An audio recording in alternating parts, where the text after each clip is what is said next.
Assalamualaikum warahmatullahi wabarakatuh.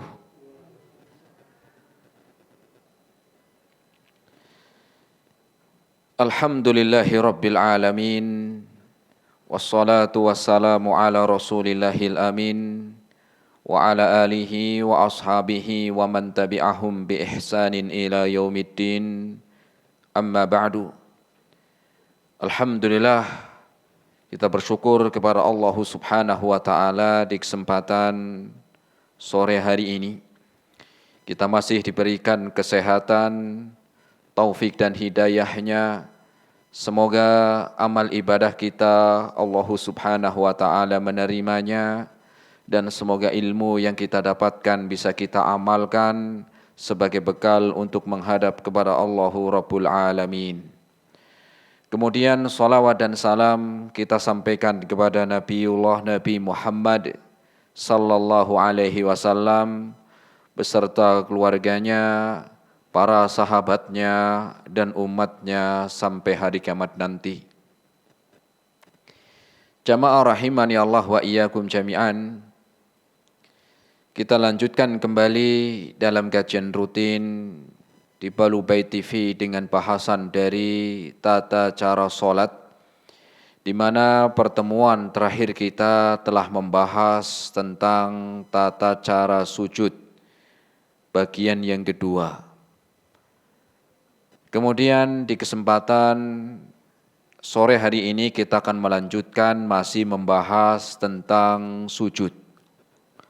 Sebagaimana telah kita sampaikan tentang sujud, sebagaimana Rasul sallallahu alaihi wasallam memerintahkan, kata sahabat Abdullah bin Abbas radhiyallahu taala anhu atau radhiyallahu taala anhuma, umirtu an asjuda ala sab'ati a'dhumin.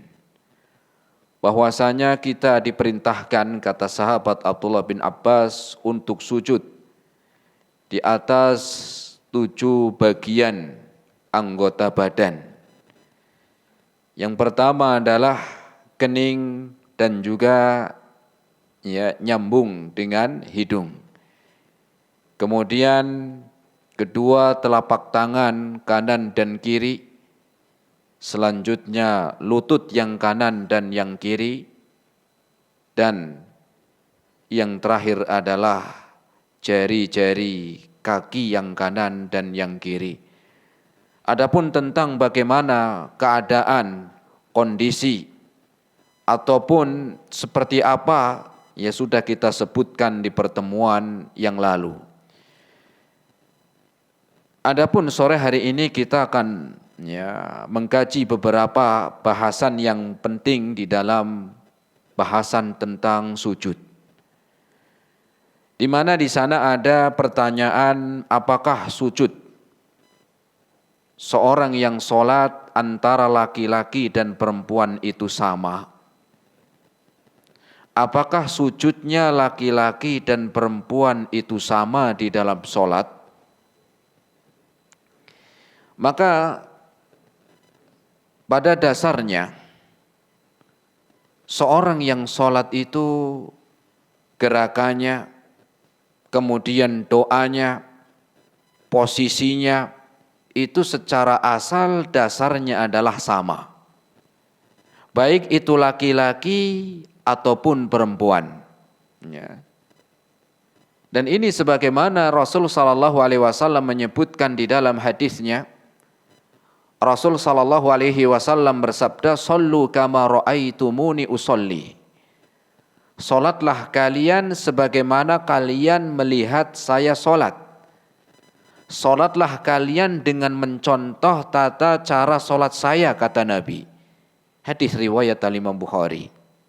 Nah, Rasul mengingatkan dalam hadis ini, mengajarkan kepada kita tentang tata cara sujud yang ada di dalam salat. Ini termasuk juga laki-laki dan perempuan.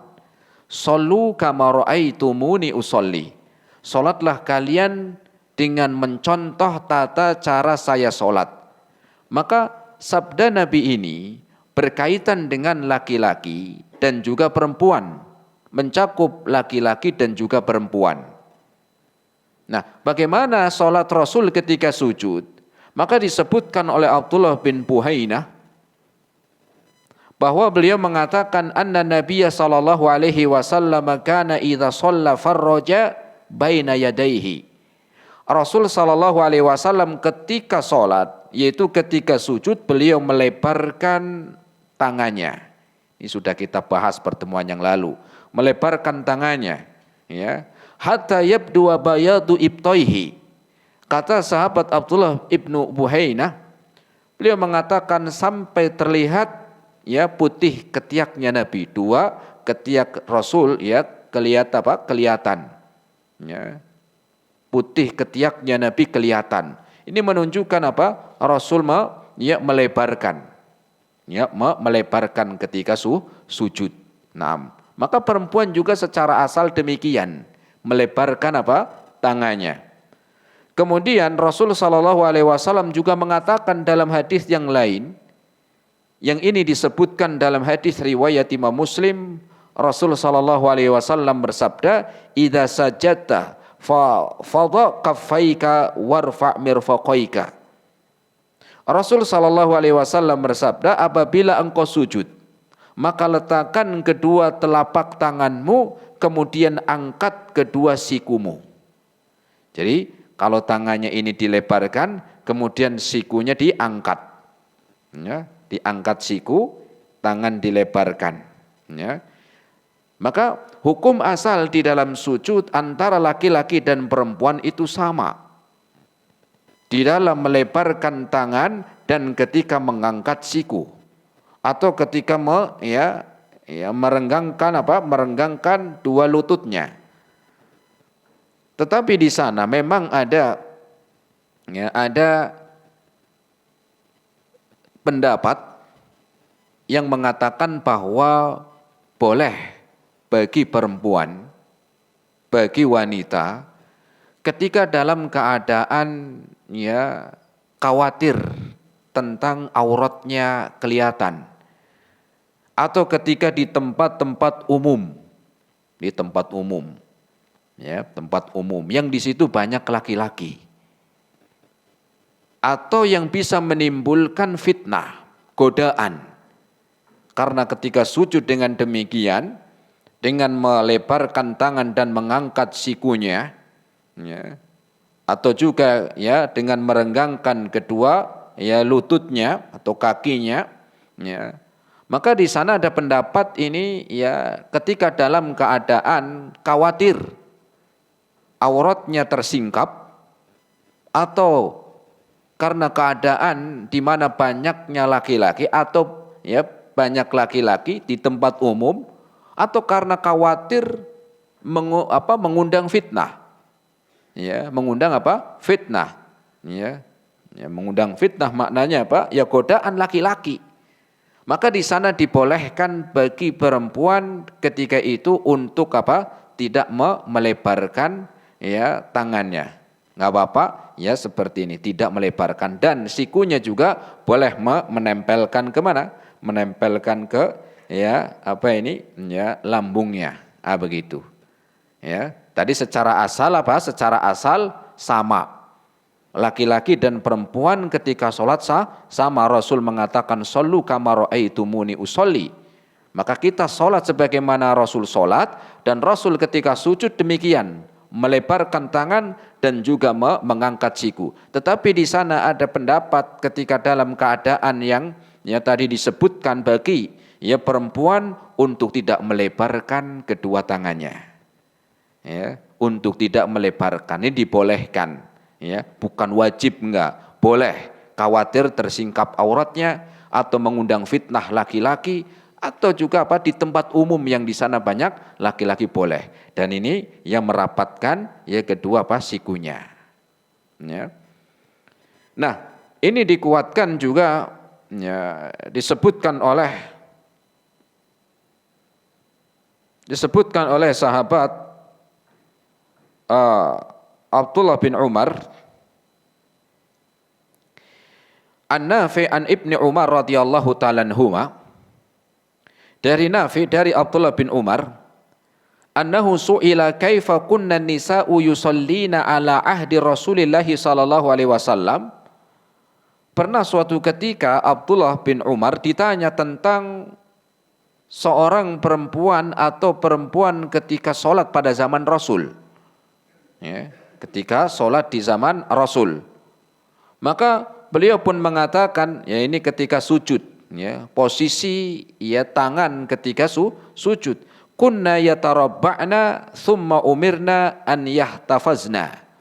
Beliau pun mengatakan, mereka dahulu ketika sholat pada zaman Rasul, para wanita merapatkan kaki. Ya.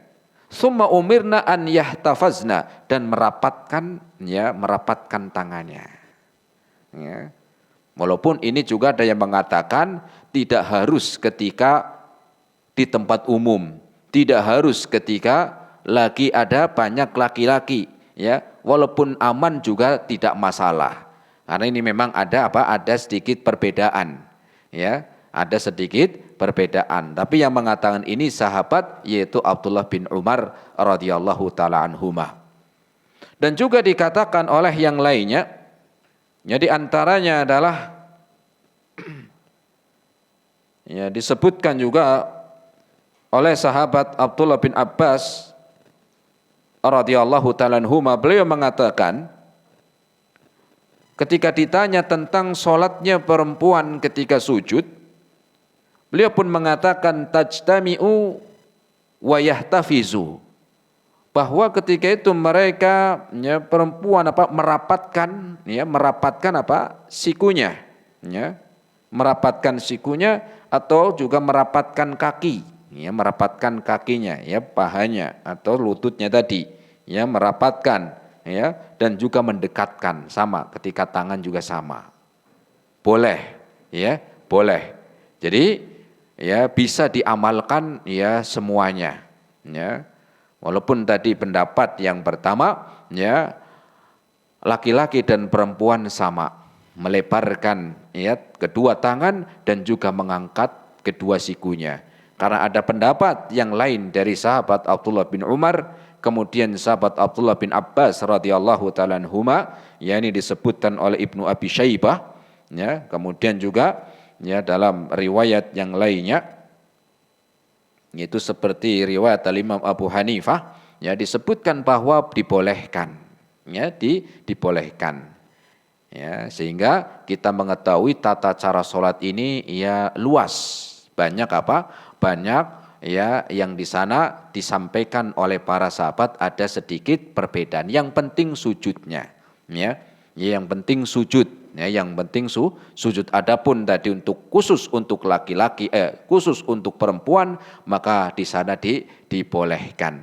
Walaupun ada pendapat yang pertama tetap seperti laki-laki, tapi juga boleh ketika dalam keadaan ada fitnah atau di tempat umum atau banyak laki-laki. Ya. Bahkan ada yang berpendapat walaupun nggak ada godaan, kalaupun bukan di tempat umum pun juga nggak masalah. Maka bisa diamalkan, ya. Dan ini juga dikatakan oleh Al-Imam Ibnu Qudamah.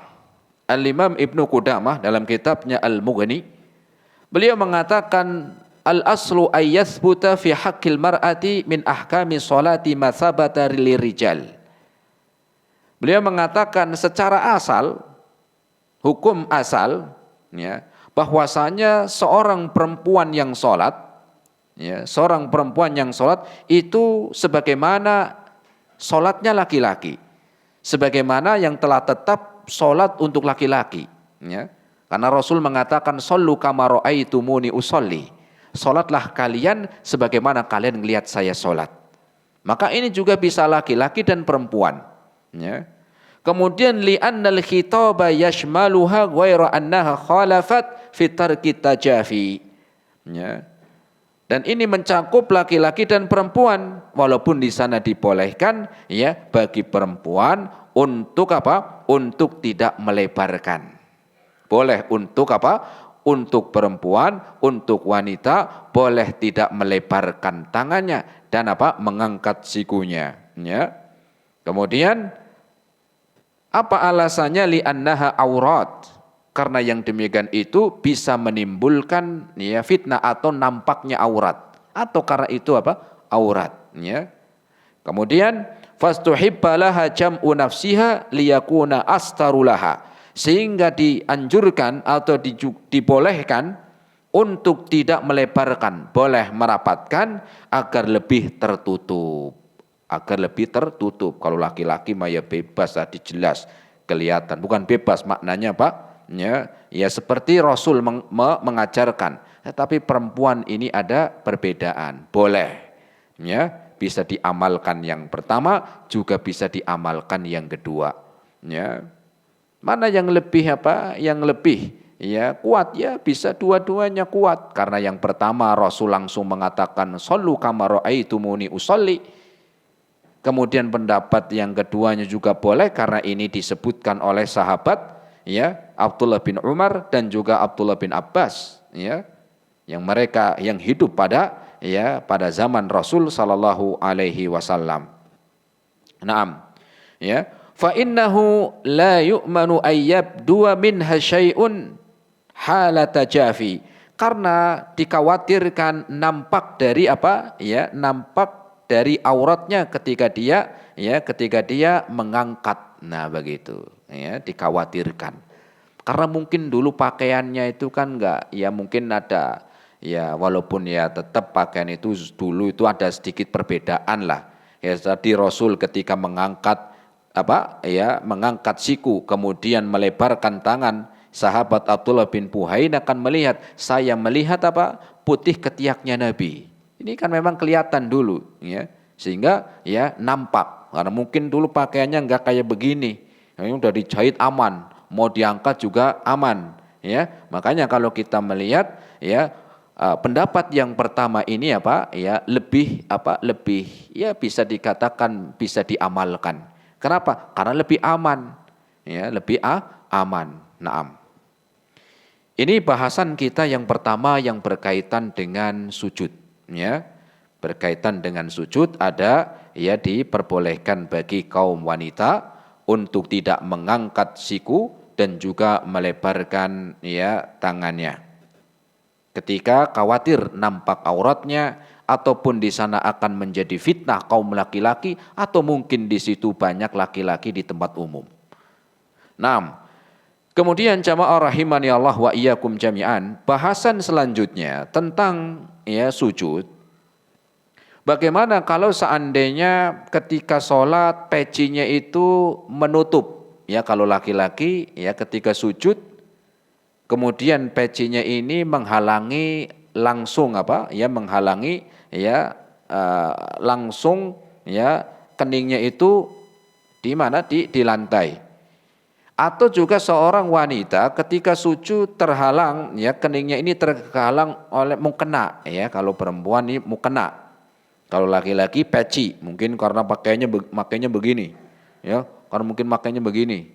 Ini terlalu ke bawah Nah, jadi bagaimana tentang hukum seorang laki-laki ketika sholat dan di dalam sujud pecinya menghalangi kening nempel, atau perempuan mukenanya ini terlalu ke bawah sehingga tidak langsung nempel maka ini juga disebutkan di sini ada sedikit perbedaan pendapat dari kalangan para ulama. Pendapat yang pertama bahwa wajib hukumnya ketika sujud, baik itu laki-laki ataupun perempuan, maka keningnya ini langsung nempel. Keningnya ini langsung nempel. Langsung. Wajib, enggak boleh terhalangi. Jadi kalau pakai peci agak ke belakang begitu, jangan sampai matanya tadi sampai mau ketutup begitu. Atau kalau perempuan mukenanya itu sampai sini begitu maka ini yang menghalangi, sehingga pendapat yang pertama wajib meletakkan 7 anggota badan sujud tadi secara langsung tidak boleh terhalangi oleh kain, tidak boleh terhalangi oleh mukenanya atau pecinya. Ya, ini pendapat yang pertama. Dan ini disebutkan sahabat Abdullah bin Abbas radhiyallahu taala anhuma, di mana beliau mengatakan dalam hadis riwayat Imam Muslim, umirtu an asjuda ala sab'ati a'dhumin. Kita diperintahkan, katanya Abdullah bin Abbas dalam riwayat Imam Muslim, aku diperintahkan ya ketika sholat, yaitu ketika sholat dan ketika sujud untuk meletakkan sujud ya dengan 7 anggota badannya, ya sab'ati a'dhumin, 7 ya disebutkan 7 tulang, ya 7 tulang, maknanya tulang di sini ya tadi ya 7 anggota badan, jadi tulang menunjukkan ini langsung, katanya beliau, yaitu tulang kening, kemudian hidung. Nah, hidung ini tulang, ya ada tulangnya namanya hidung, ya. Kemudian tangan ada tulangnya juga. Lutut jelas tulang, kemudian jari-jari juga tulang. Ya, ini kata beliau ya menunjukkan bahwa langsung, tidak boleh terhalangi kain, nggak boleh terhalangi peci, nggak boleh terhalangi mukena, ya, tapi langsung. Ya. Ini pendapat yang pertama. Adapun pendapat yang kedua, ya, bahwa ketika dalam kondisi-kondisi tertentu itu nggak masalah, ya, nggak masalah ketika sujud, ya, sujud ataupun tangan, ya, itu terhalangi dengan kain, ya, atau misalnya ini kepanjangan begini, begitu kan, ya, atau misalnya akan nutup, atau ketika sujud, ya, ada kain atau pecinya menghalangi, ya, sehingga keningnya ini tidak langsung nempel dengan lantai. Maka pendapat yang kedua ini boleh ketika ada keadaan tertentu. Boleh ya untuk tertutup, ya, boleh terhalangi antara kening dan dan lantai ketika dalam keadaan tertentu. Apa keadaan tertentu? Di antaranya ketika keadaannya lagi sangat panas. Ya. Lagi sangat panas, atau juga mungkin sebaliknya lagi sangat dingin.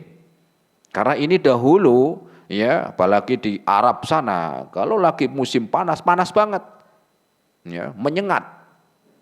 Atau kalau ketika waktu dingin, itu dinginnya juga lebih dari cuaca sini, ya, lebih dingin lagi, ya, lebih dingin. Kalau panas-panas, ya, panasnya menyengat, kalau dinginnya menusuk lah begitu. Nah, ini dalam keadaan demikian boleh, ya, boleh, ya, boleh. Tapi kan kalau kita di sini, kalau kita di negeri kita ini, ya, udaranya kan normal, panas ya wajar, nggak panas banget. Ya panas pun kayaknya kalau sujud ya masih kuat, nah gitu. Ya, kalau sujud walaupun di luar panas, di dalam masjid dingin, apalagi masjidnya sudah AC kok, ya, apalagi udah banyak kipas, ya. Tetapi ya ini dibolehkan, ya, dibolehkan. Disebutkan dari Anas bin Malik, ya, Anas bin Malik mengatakan, kunna nusalli ma'an Nabi sallallahu alaihi wasallam fi syiddatil har. Kami pernah sholat bersama Nabi. Ya, kami pernah sholat bersama Nabi pada waktu panas yang sangat menyengat. Ya, berapa derajat tuh biasanya kalau panas? Ya, kalau di Arab sana berapa derajat tuh? Ya pokoknya panas lah, katanya Anas bin Malik. Fa idza lam yastati ahaduna ayyumakkina jabhatahu minal ard. Dan ketika itu kami sujud, ya. Ketika kami sujud itu enggak kuat, ya. Tidak bisa atau tidak kuat menempelkan kening kami di tanah. Ya, karena panas. Karena kan di sana ya batu, pasir, ya. Apa kata beliau? Basata saubahu fasajada alaihi. Kemudian apa? Ya boleh, kata beliau itu, ya, mengatakan Abdullah bin Abbas, maka apa? Ya kami pun menghamparkan ya pakaiannya, kemudian sujud di atasnya. Maknanya misalnya pakaiannya begini, kemudian pakaiannya ditarik, ya, biar enggak panas. ya, biar tidak panas ya. Pakainya ya, karena pakainya mungkin agak manjang begitu, kemudian ditarik ujungnya, kemudian sujud. Nah, begitu biar tidak langsung mengenai tanah. Ya. Nah, sekali lagi kita melihat ya, kondisi seperti ini dibolehkan. Ya, tidak harus nempel langsung. Ya, tidak harus nempel langsung ya antara kening dan juga tanah. Ya. Ketika dalam keadaan sangat panas nggak masalah. Ini disebutkan oleh Anas bin Malik. Bahkan beliau sholat langsung bersama Nabi. Beliau yang mengabarkan kepada kita orang yang sholat langsung dengan Nabi.